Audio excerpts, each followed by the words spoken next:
issues. Today, these folks have done a wonderful job explaining to you what is in the bill and all of that. I want to talk to you a little bit about why it's important to you.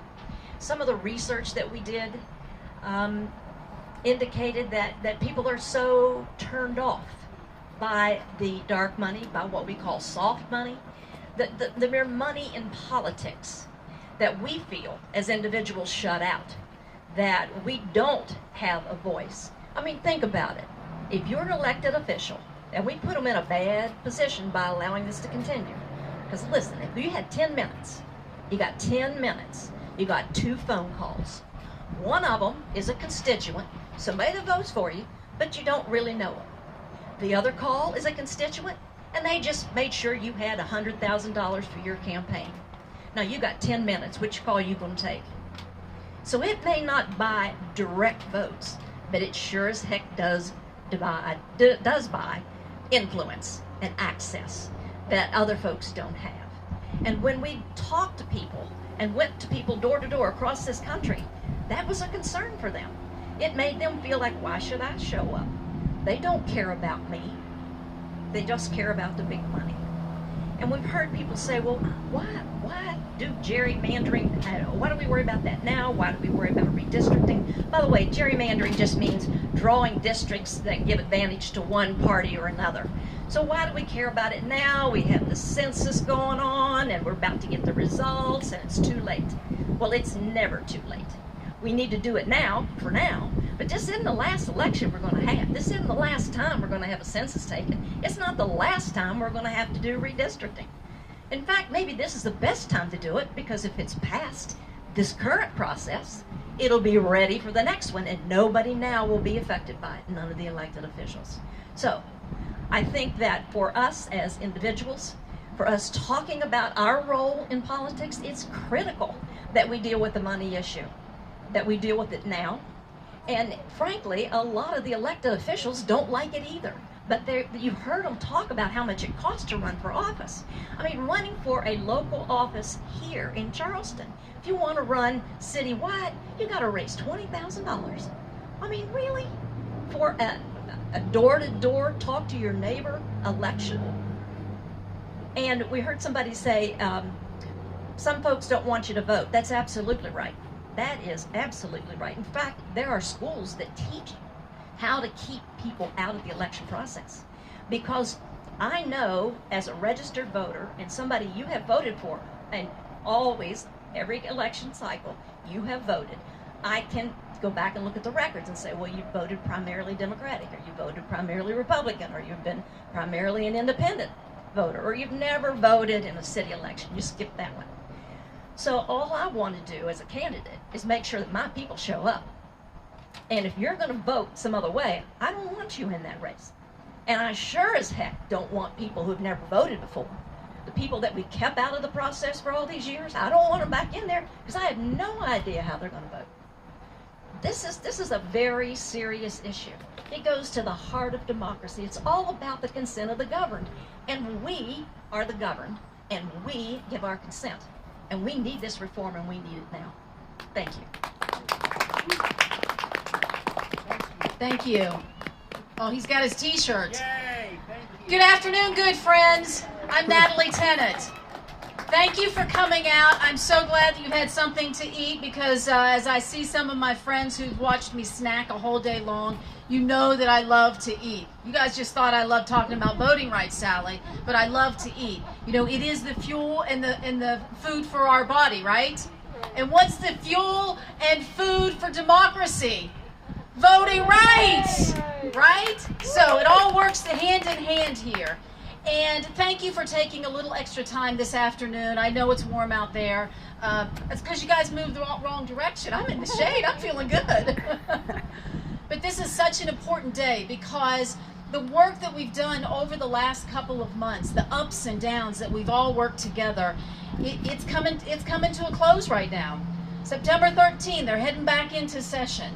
And this is so important, because I feel like, and I said this to folks, I said, we're going to a rally. We're sending Joe Manchin back to college, or we're sending him on to the, to Congress with some encouragement, that, Senator, you can do this. You can get this voting rights bill passed. Your compromise, you can get passed. So why is that so important?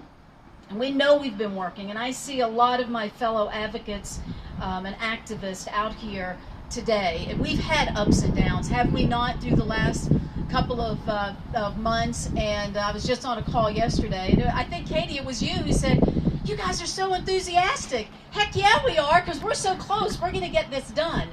Because we know that Senator Manchin first told us, nope, this is why I'm not voting for the People Act. And so, Reverend English, we said, all right, then why? Why not? What do you want to do about it? Well, he's come back with a compromise. He did listen to us. He has listened to us. I like to know what his cause for the pause is, because he's listened to us. He's listened to county election officials and to the community. And we have given him an earful of ideas that he could use. So that's where we are right now. That's what is in with this bill. And folks have talked about the dark money already. But I call it secret money. Like, dark money, what does that really mean? It happens in the dark, but it's secret. And we know that secret money is bad for West Virginia in the campaigns. So think about it. And this is why. Here we are, spending another afternoon. We're in the heat, in the sun, because we're making our voices heard. I'm trying to be as loud as I can and blow out the Carpenter amps here. I'm letting my voice heard. I'm being here. But guess what? There's someone in a nice, cushy office with air conditioning and a nice little refrigerator. And you know what they're doing? They're just writing out, not little checks, but big checks. Because then they can drown out our voices here. Mm-hmm. I'm not sure I know any millionaires or billionaires sitting here, but that's what they're able to do. That's the secret money. That's what this compromise will address and get that dark money out. And it also requires that disclosure. And I mean, it makes sense, doesn't it? Why wouldn't you not have to disclose? Like, somebody gives me $25 for my campaigns, I have to put that out and disclose it. Why shouldn't a $250,000 check be disclosed? It doesn't make sense, does it? We're straightening that up with this compromise. It's going to tighten the ban on coordination between candidates and super PACs. That was never supposed to happen. It's like a no-brainer, yeah, but it happens. And so they put it, this compromise bill puts teeth into it. And there has to be so much more political disclosure on our technology and our websites and our platforms. And campaigns must disclose, this is like a no-brainer too, any contacts with foreign entities. So that's part of the money that people want to get out, or just know who's doing it. That's part of it. And as former Secretary of State, here's another area of it. As former Secretary of State, I can tell you that people think that it's just one thing that's going to change elections. Well, that's not the case. There are many election processes and administration that takes place, and that's why there's so many of these opportunities in this bill for that. Oh, there it goes. It's okay. I know all this stuff anyway. But here's what I have. I've had people say to me, oh, I didn't have a problem with voting. It's easy. It's easy here in West Virginia. Is that the way we think in West Virginia? I got mine, you can't have yours? Mm-hmm. That's not the way we think. That's not who we are. But I'm telling you, I've had people counter me on that. It's so easy. Tell me why we can't do that. Well, it's not always the case, I know.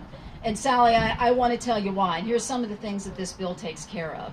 Because that person who said it was easy for them doesn't have the same situation as someone else. That's why early voting and expanding it's so important. That's what Joe Manchin wants to do. He introduced it into West Virginia in 2002 when he was Secretary of State. We want to continue with that. Here's one we haven't talked about a lot. Notify voters about polling changes at least 7 days in advance. Why would that be important? Because, and I was just talking, I mean, if you're catching a ride to the polls, like, oh man, my car broke down, or I don't have a car, and you're getting a ride, you want to make sure you're going to the right location. And if they change it on you, that person who's spending their gas money and their gas might not take you to the next spot. It's just about courtesy. That's breaking down a barrier. Here's another one that Manchin has put in there. Ensure that provisional ballots are counted even if they're filed in the wrong precinct. Now, this is an interesting one. What does that really mean? And I have people say, I've even had someone say this, well, if they're smart enough not to get to their right precinct, that vote shouldn't count. But previously, didn't we just say that sometimes polling places are changed at the last minute? Mm-hmm. So if you're voting on a statewide office for a statewide candidate, whether it's Secretary of State or governor or even a congressional candidate, aren't you in the right district? Aren't you in the right precinct, I mean? So that vote should count, should it not? We need to change that in West Virginia law. We need to work on that one. So here's the other thing too, that there's automatic voter registration in this. There's so many various provisions that help to maintain that freedom to vote. It's not just one provision, it's just not one process. It's everything together when you take a look at elections. And this is what concerns me. And this, every time I say this, but this is just the mindset, because we talk about same-day voter registration. It is election day voter registration. It's your opportunity to go to the polls. You intend to do it. You got yourself to the polls, and just because you're not registered, it doesn't mean you shouldn't be allowed to vote. Because we have the ability, because 21 other states have same-day election day registration. We should have it. And you get a higher voter turnout. Thank you, Becky.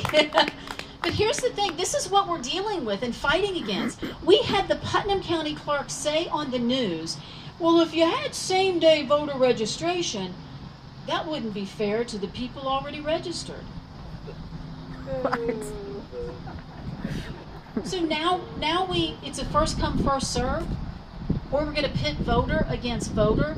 That's the mentality that we need to change. So when people say, oh, it's easy to vote, I can go quite easily. That's not the case for other people. Because I can tell you there were hundreds and hundreds of ballots that were rejected, meaning they were not counted during canvassing in West Virginia because, one, they said, oh, they voted in the wrong precinct. And if you're voting in a statewide race, you are not voting in the wrong precinct. That vote should have counted. So that's what I mean. That's why all of these various provisions can help make a difference. That's why we're calling on Senator Manchin to push even harder and get all your Republican friends that he's looking for, and I know where he can find one. Right here in West Virginia. Senator Shelley Moore Capito worked with Joe Manchin and showed that bipartisan support, and let's get his compromise passed. He's willing to work hard on it. He's willing to put himself up and his reputation up. So let's go, let's not pause anymore, and let's pass this Joe Manchin compromise bill for voting rights.